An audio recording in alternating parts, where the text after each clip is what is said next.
بسم الله الرحمن الرحيم لا حول ولا قوة إلا بالله العلي العظيم الحمد لله رب العالمين وصلى الله على سيدنا ونبينا أبي القاسم المصطفى محمد اللهم صل على محمد وآله الطيبين الطاهرين لا سيما بقية الله في الأرضين أجل الله تعالى فرجه الشريف اللهم أخرجني من ظلمات الوهم وأكرمني بنور الفهم اللهم افتح علينا أبواب رحمتك وانشر علينا خزائن علومك برحمتك يا أرحم الراحمين. Alhamdulillah, we finished the first part of the book because this book is initially written in 2 volumes. Now they are with one binding in Arabic, but we have finished the first part. The first rule in the second part is قاعدة القرعة والاستخارة,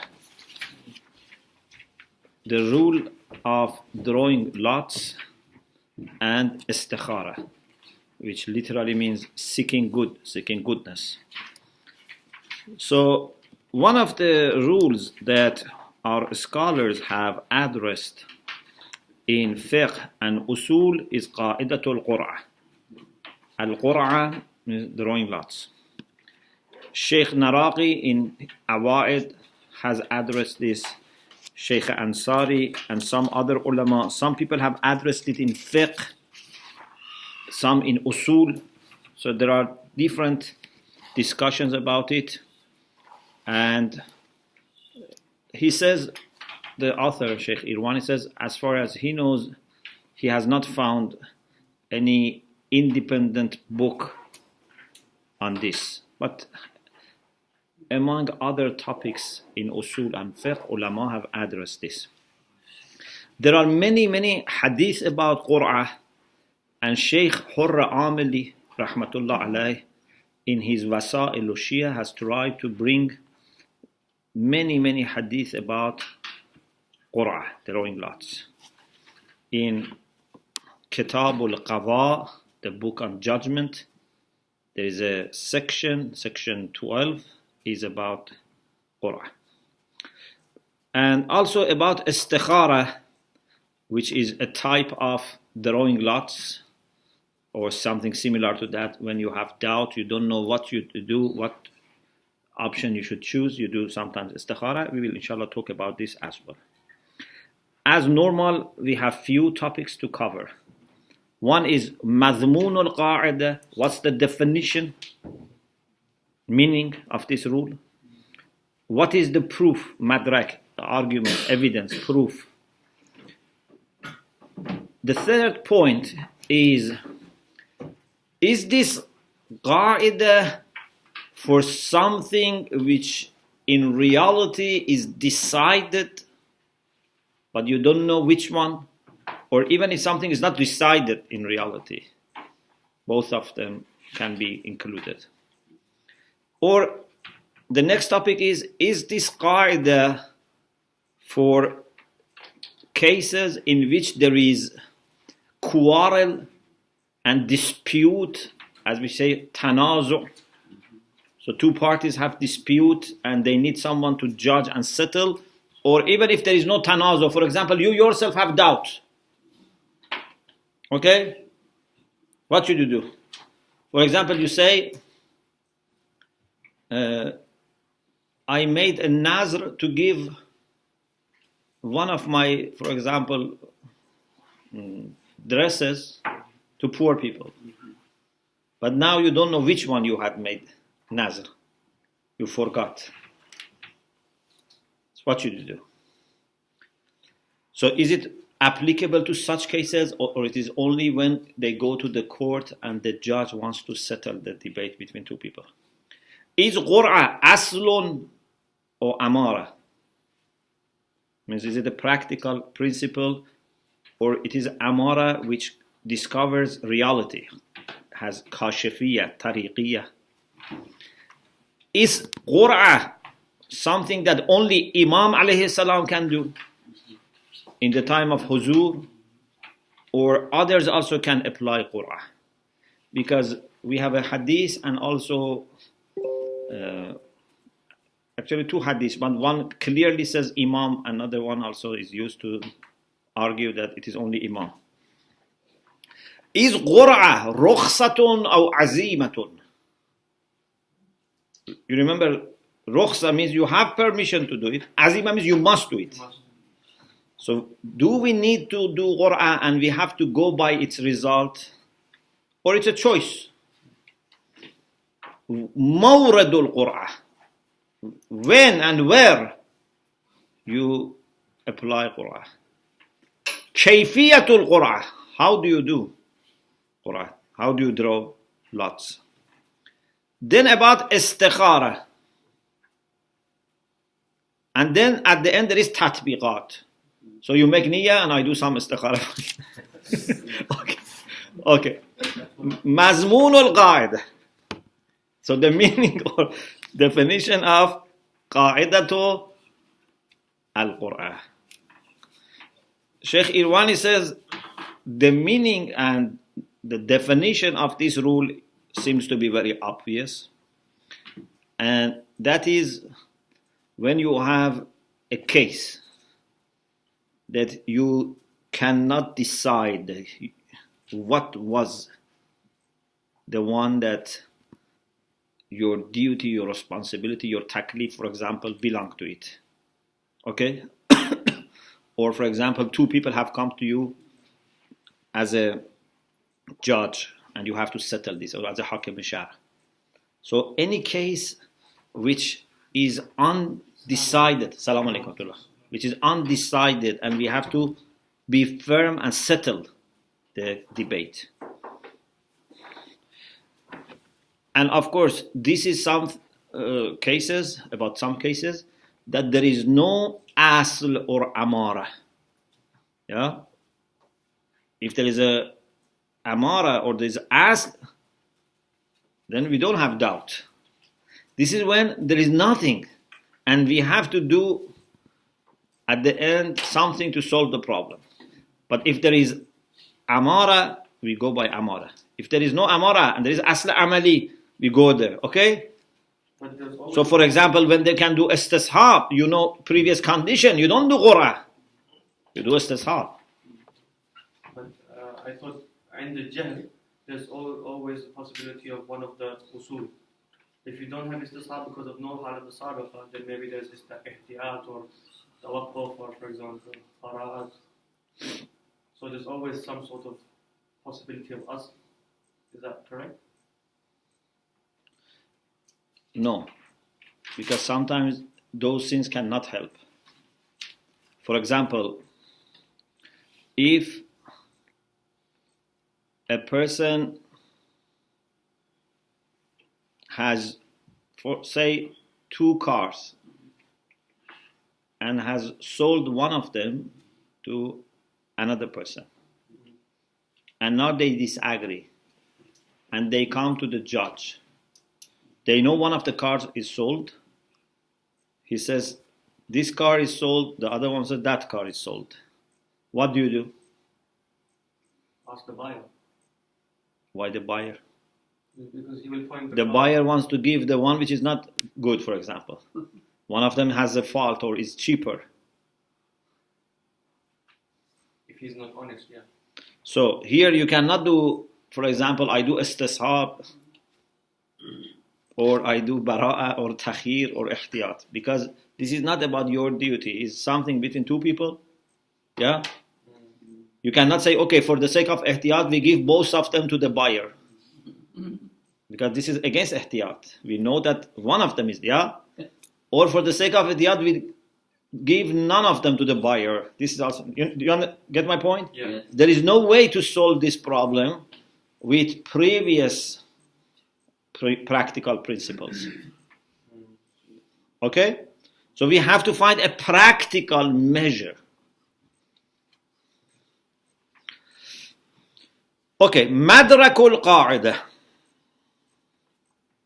What is the madrak? The proof. Some have argued from the Quran, some have argued from Sunnah, some have argued from Siri Uqala. But what about ijma? Sheikh Irwani says ijma cannot be used here because we have been saying many times that when there is madrak or something that could be madrak, ijma is not hujjat. Al-ijma' al-madraki or al-ijma' alladhi huwa muhtamalun lil-madrakiyyah. If you know that the reason for ijma was this ayah, look into the ayah. You don't need to be focused on ijma. If all those scholars have come to that agreement because of this ayah, you should yourself as a mujtahid look into the ayah or hadith and see what you understand. Even if there is possibility that there is hadith or ayah and that is the basis, you cannot follow ijma. So, the main things are 3 claims. That the proof is Quran, the proof is hadith, or the proof is siratul uqala. Let's start with the glorious Quran. They have mentioned 2 verses of the Quran to support this claim that Qur'an is valid in Islam. The first is about the story of Prophet Yunus alayhi salam. Allah nabiyyina wa alayhi wa salam. In Surah Safat, verses 139 to 141, we have أعوذ بالله من الشيطان الرجيم وإن يونس لمن المرسلين. Truly Yunus alayhi salam was one of those who have been sent by God as his messengers.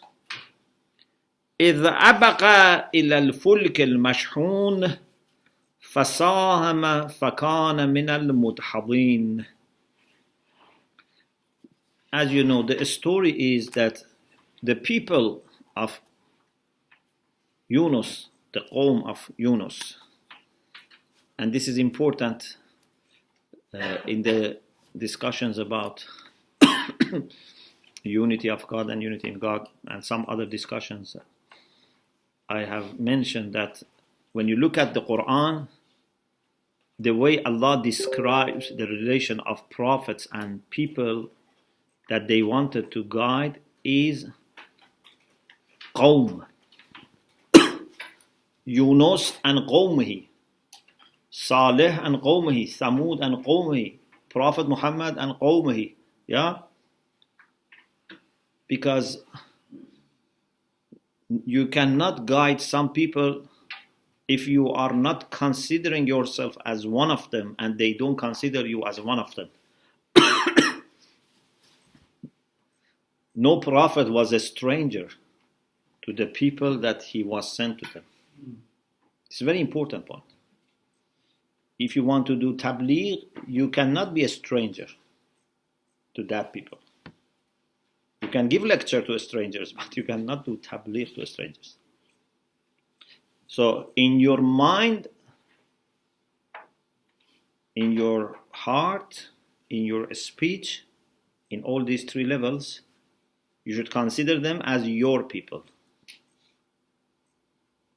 And make sure that they also, in their mind and heart and ear, consider you as someone from themselves. أخاهم وإلى ثمود أخاهم صالحا. In Arabic language, when they want to refer to a member of a tribe, they use akha. Okay? For example, if you are from the tribe of Tai, they say Akhu Tai. Means you are a brother of them, means you are from them. So this is a very important point. إلى يونس وإن يونس لمن المرسلين إذ أبق إلى الفلك المشحون فساهم فكان من المدحضين. So Yunus alayhi salam was sent to his people, to Qawmihi, and then unfortunately there was rejection and they didn't listen. He warned them about punishment coming. He left them. He went to the coast. He took a sheep on board on a ship or boat, whatever. But there was a problem. When they were in the sea, something like a whale attacked them. So either because it was very full and they had to reduce weight, or they wanted to give a little food to that fish, they had to get rid of someone. Okay? So what they did was they drew lots. They drew lots. And the name of Yunus alayhi salam came out. And then they threw Yunus alayhi salam in the sea, and as you saw, in Namaz Ghufayl we say that وَظَنُّونَ إِذْ ذَهَبَ مُغَاضِبًا فَظَنَّ لَنْ نَقْدِرَ عَلَيْهِ فَنَادَى فِي الظُّلُمَاتِ, in the darkness of the stomach of the whale. Yeah, we also call him Zalhut. So the focus of our argument is this part. فَسَاهَمَ فَكَانَ مِنَ الْمُدْحَضِينَ. فَسَاهَمَ. Sahm here means to draw lots. So Yunus alayhi salam and people in that ship or boat, they agreed on drawing lots. And they say this shows that it is acceptable. This is something that Quran is endorsing. Some people said, but this ayah is not endorsing it or is not recommending, it's just reporting. It's saying that something has happened like this, and doesn't mean endorsement, even doesn't mean that in that Sharia was endorsed. But the answer is, Prophet Yunus as a prophet was part of this process of drawing lots, and he's ma'soom. If that was not acceptable, he would not have accepted to become part of this. And Quran is also silent about this. Quran doesn't make any condemnation or criticism of what they did. Yeah, if Quran says something and it's clear that it is bad, okay. But if it's not clear, there should be a criticism, a condemnation, so that people are not confused. Some people have said maybe this was for previous Sharia, for the Sharia at the time of Prophet Yunus alayhi salam. And the answer is that if something is known to be a hukm, a ruling for a previous Sharia, and you have doubt whether it is abrogated or not, we have asalatu adam al-nasakh. We assume that it has not been abrogated unless it is proved otherwise. And this asalatu adam al-nasakh is very important also for interreligious dialogue. You know, because it shows that in Islam we assume that the rulings of previous Sharia is valid. If Islam was a new religion and it was a new Sharia, everything should start from scratch. But because there is continuity even in Sharia, so it's like law of the same state. Law can change, but it's the same law. And if you don't know the law is changed, you bring the law forward. It's wrong to think that one Sharia comes, the previous Sharia is totally left aside. You understand? So it's within the same law body, legal body that we are functioning. The second ayah is about Lady Mary, Maryam salamullah alayha. You know that mother of Lady Maryam salamullah alayha, here it says Hannah, maybe Hannah, was married to Imran, who was a great person and he was a prophet. And Imran alayhi salam had a dream that Allah would give him a son who would be healing people who are ill and would revive the dead. When mother of Lady Maryam, the wife of Imran, was pregnant, thinking of that dream, was convinced that she would deliver a son baby. And she made a vow. رَبِّ إِنِّي نَذَرْتُ لَكَ مَا فِي بَطْنِي مُحَرَّرًا. My Lord, I have made a vow to dedicate this child, which is in my womb, to you.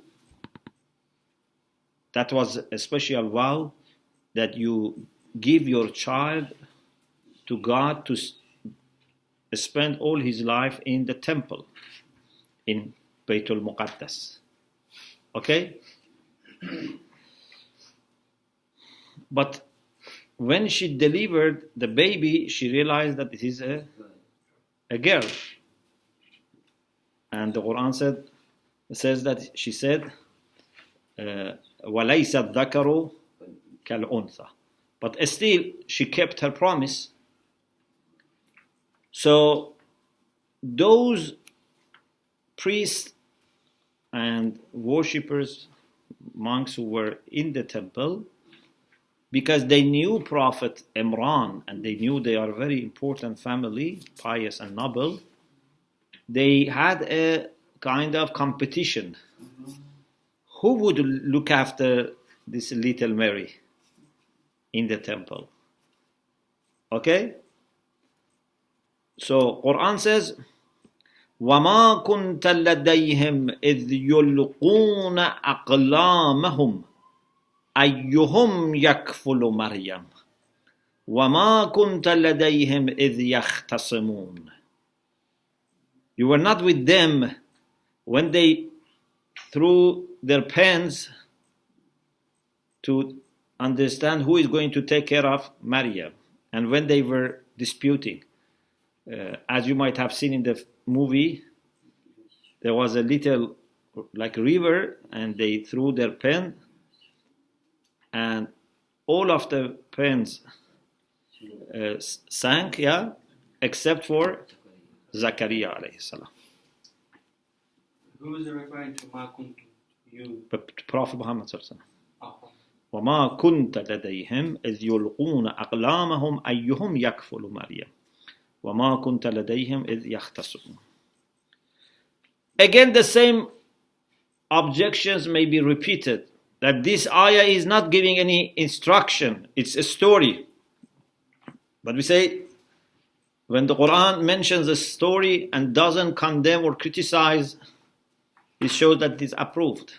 Especially when Prophet Zakaria also was part of this. Yes? So it means that this is acceptable. If you say it was a previous Sharia, again, as-salatu adam al-nasakh. We don't have any proof to say that this is abrogated. Okay? So there are two verses of the Quran that can be referred to as basis and foundation for this rule. Plus, we have many hadith. We have many hadith.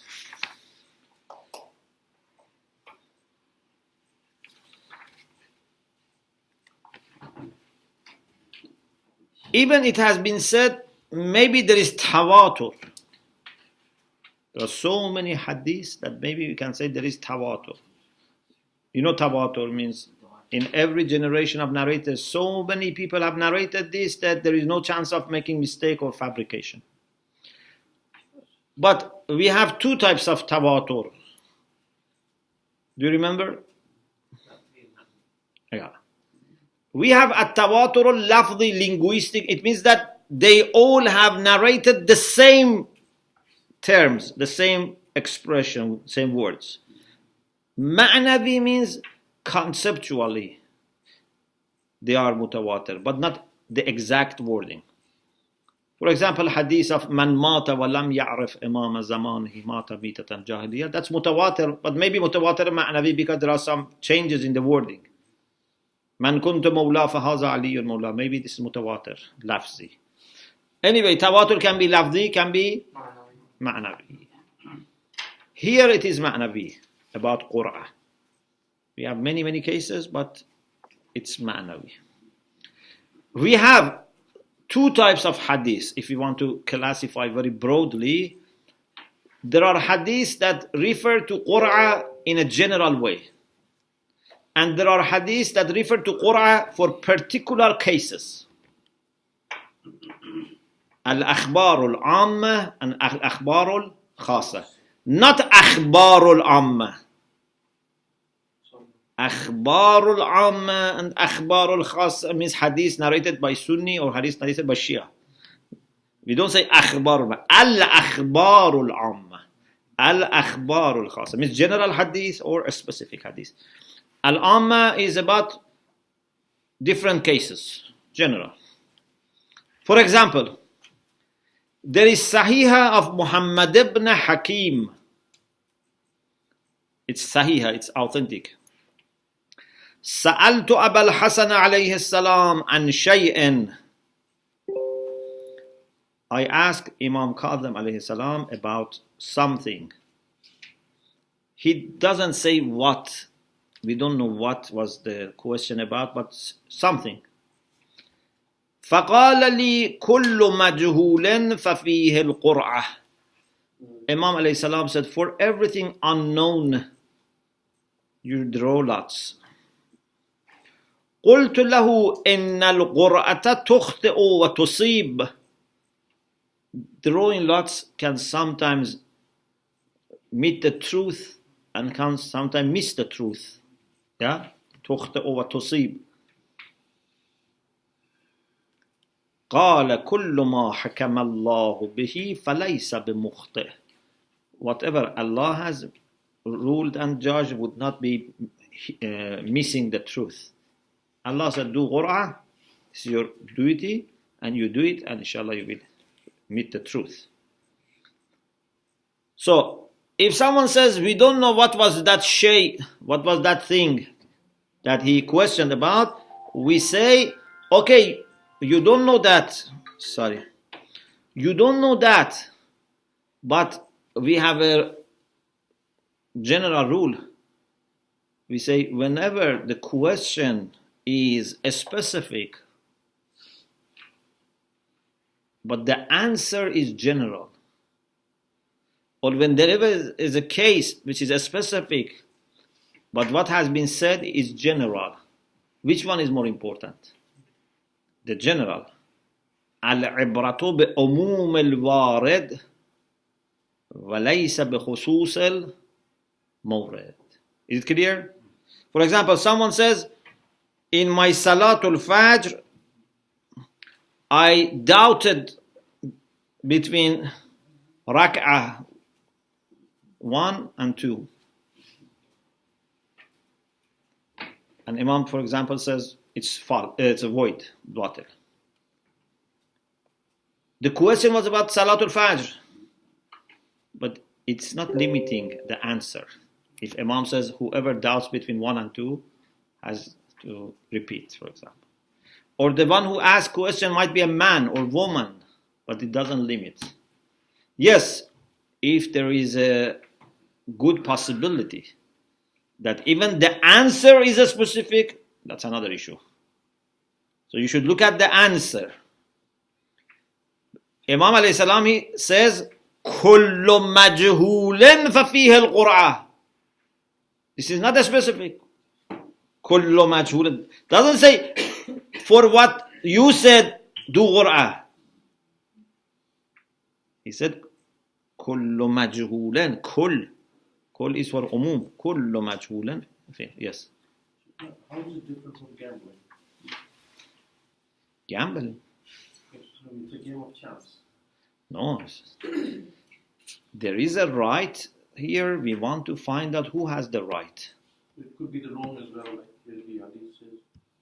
Yeah, but there is a right. We have to find out the That's right. And this is a practical measure to do it. It's very different from blind choice. This is something that is endorsed, and even inshallah we will mention, Uqala accept this, Quran has mentioned this, Hadith has mentioned this. So, this is one Hadith, which is In fiqh, you hear many times our fuqaha say, al-Qur'atu likulli amrin mushkil. You might have heard this many times in fiqh.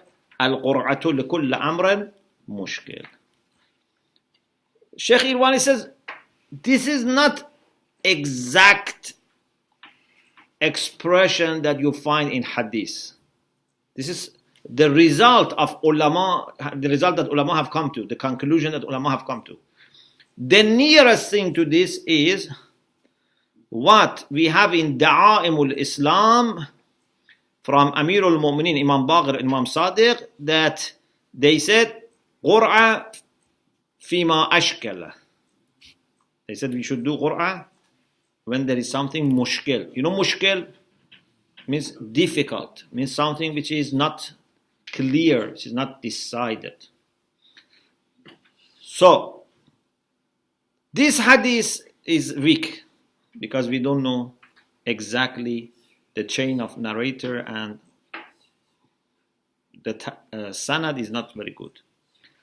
Muhammad ibn Hakim, the Sahih of Muhammad ibn Hakim, سألت أبا الحسن عليه السلام عن شيء فقال لي كل مجهول ففي القرآن. That hadith we said it is Sahih.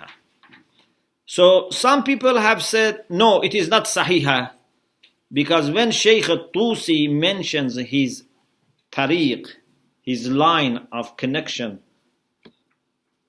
there is someone called Ali ibn Uthman, and this Ali ibn Uthman is not verified. We don't have tawthiq for him.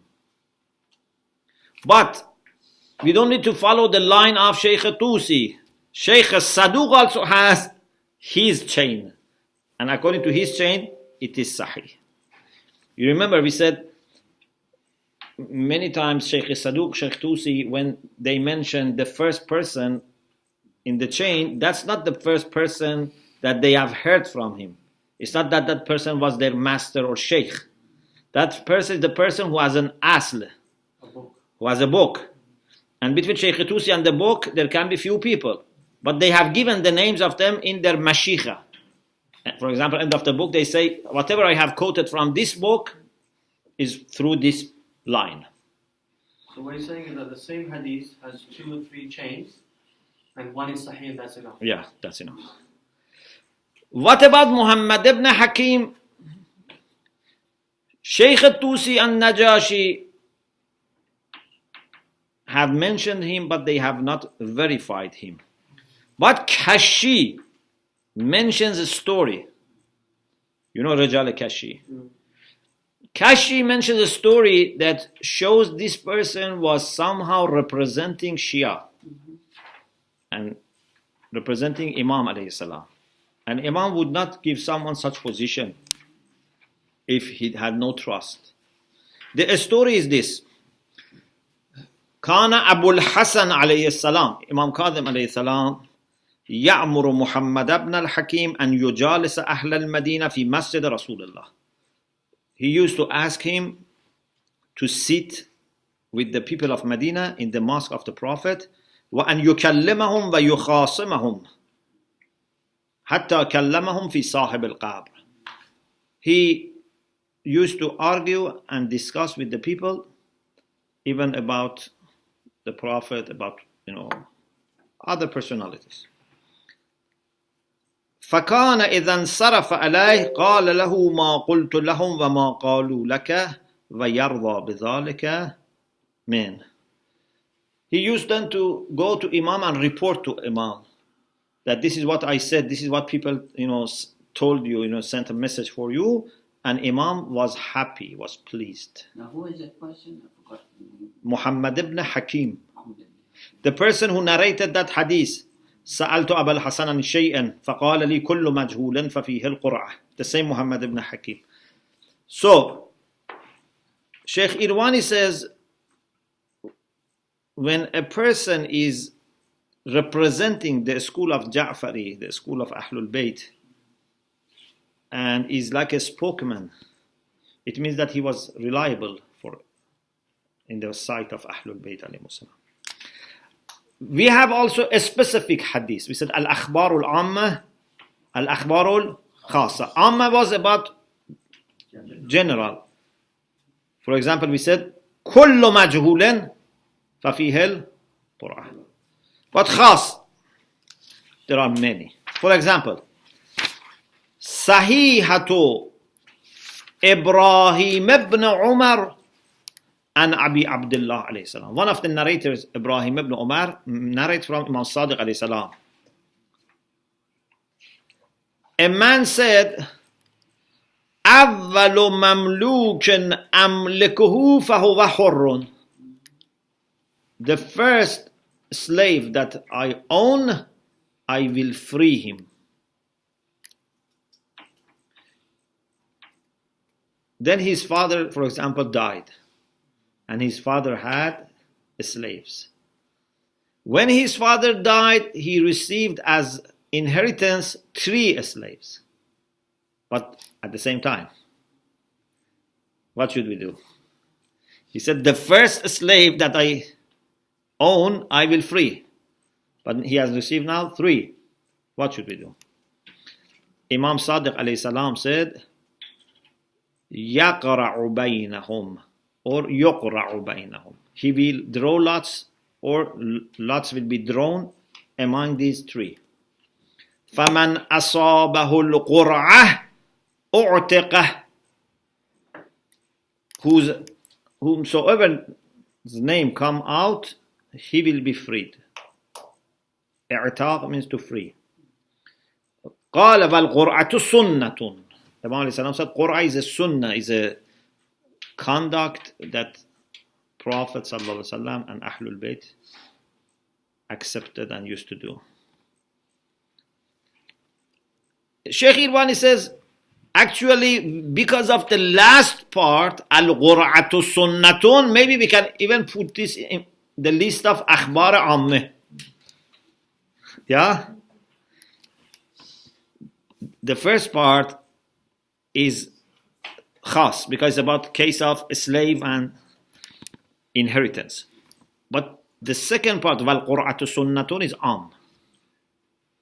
because it doesn't say al-Qur'atu fi hadha al-majal sunnatun. So, the third argument after Quran, after Hadith, is as-siratul uqala'iyyah. He says this happens a lot. For example, imagine there is a good school in one neighborhood. For the first year can take only 30 students. There are 50 people in that neighborhood that they want to register their children in that class. The class can take only 30. And there are 50. What should they do? What do Uqala do here? Pardon? They draw lots. They write the names. Sometimes they may say, based on who registered first. Yes, but sometimes this doesn't work. It depends, For some things, it's not good to do like that. For entry tests, sometimes. Yeah. For example, if you want to employ people for a job, it's not very good to say whoever comes first, has priority. Because you have to take all of them and find the best among them, for example. Yeah? It depends. Yes? Would you say drawing lots is the last resort? Or after you check the credentials of people and you see who you can hire this for a job, then you really can't. Suppose they are all passing other, check lists. That's last resort. Yeah. Or for example, in Iran and some maybe other countries, when people want to go for Hajj, they cannot go in 1 year, the same year that you want to go. You have to register your name. And sometimes, for example, they can take 100,000 people, 1 million people register. What do? If you say whoever registers first, then all people will sleep outside the banks, and it doesn't work. Yeah, you have to give people peace of mind that if within this period, anytime you register, it's okay. So we have to draw lots. Yeah. So Uqala seem to be doing this, and there is no banning or prohibition from Sharia. And it seems that this is not something new. It was from before, from the time of Yunus and Lady Maryam. Okay? So we have Quran, we have Uqala, we have Hadith. Of course, if we want to follow the same approach that Sheikh Irwani had before, whenever there is Sirah Uqala'i, he used to say then the Quran and Hadith is Imza. You remember? He used to say it like this. Another question is this rule for cases that even in reality they were not decided, or it's for the cases that in reality they are decided but you just don't know or don't remember, but something was fixed? Okay? For example, Man a'taqa abdan mu'ayyanan min abidihi. He released a specific slave. Summa ishtabaha alayh. Afterwards he's mistaken, he's confused. Which one was that? He doesn't remember clearly. Okay? So this was fixed, ta'ayyana fil waqi', but he doesn't know. And he says, this is where we are sure that Qur'an applies. Okay? But if it's not decided even in reality, then there is a big discussion here. And he brings the idea of Sheikh Ziauddin al-Iraqi and other people. He himself believes that for both cases we use this rule, but inshallah we discuss this in the next session. Alhamdulillah Rabbil Alameen.